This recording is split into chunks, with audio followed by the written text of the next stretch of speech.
a story like this, which can be so visceral and transient and just like laughed off. It's like, hold on a second. This is a really good moment to start to take a look at the behaviors that drive something to propagate to this level. So I think it's the most responsibly, like if this story reached any other two email inboxes with an opportunity to bring this out, I feel like it would have been an opportunity lost, and it would have just been a shame fest of just pointing and laughing and tarring and feathering. So I think it's a very a responsible angle that took a lot of, and maybe not, and by the sounds of it, probably not a lot, but anyone else, it would have taken a tremendous amount of restraint to have had this thing that could have fed the dopamine machine so quickly, right? To sit on this massive crack rock for 2 months and not smoke it is like, right.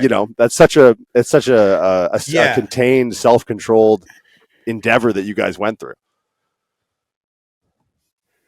And I think that there's this moral reason that we could get into for like releasing it. But again, the moral high ground stuff like is easily debatable. Like, right. Like being like, this was our moral obligation to do this. It's like, well, it's a good story. It's entertaining.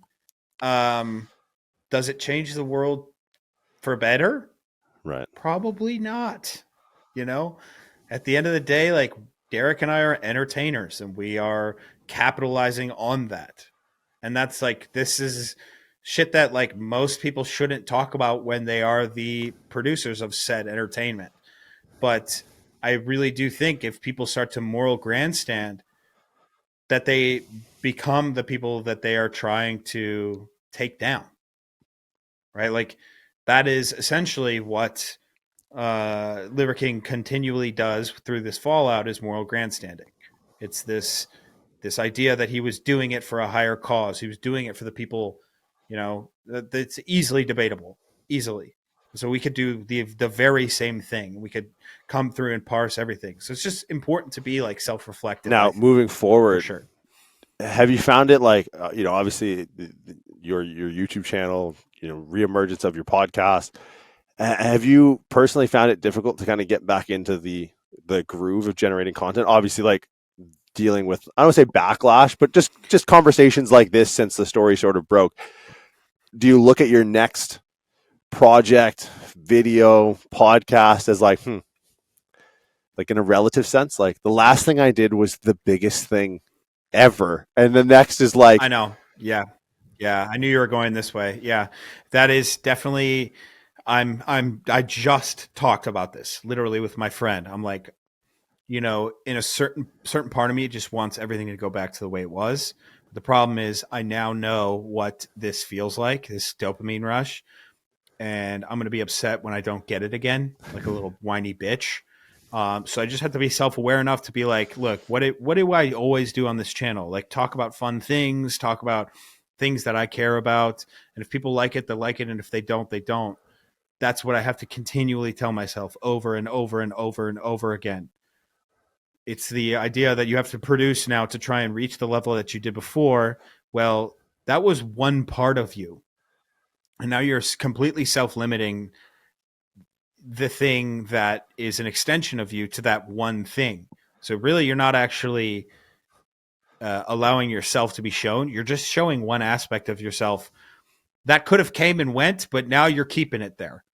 Now it's who you are. And this is ultimately this is like a big quandary of content creators, is the thing that got you to where you were is not necessarily the thing that you continue to pursue. It's actually the thing that gave you the most feedback, like the most positive feedback. And it's like literally happens to every single channel.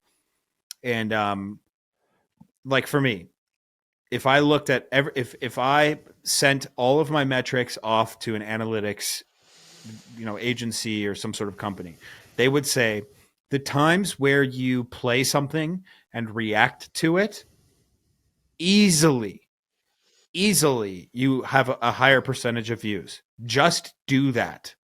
Do the thing that works and do it all the time. Oh, how many times have you heard that?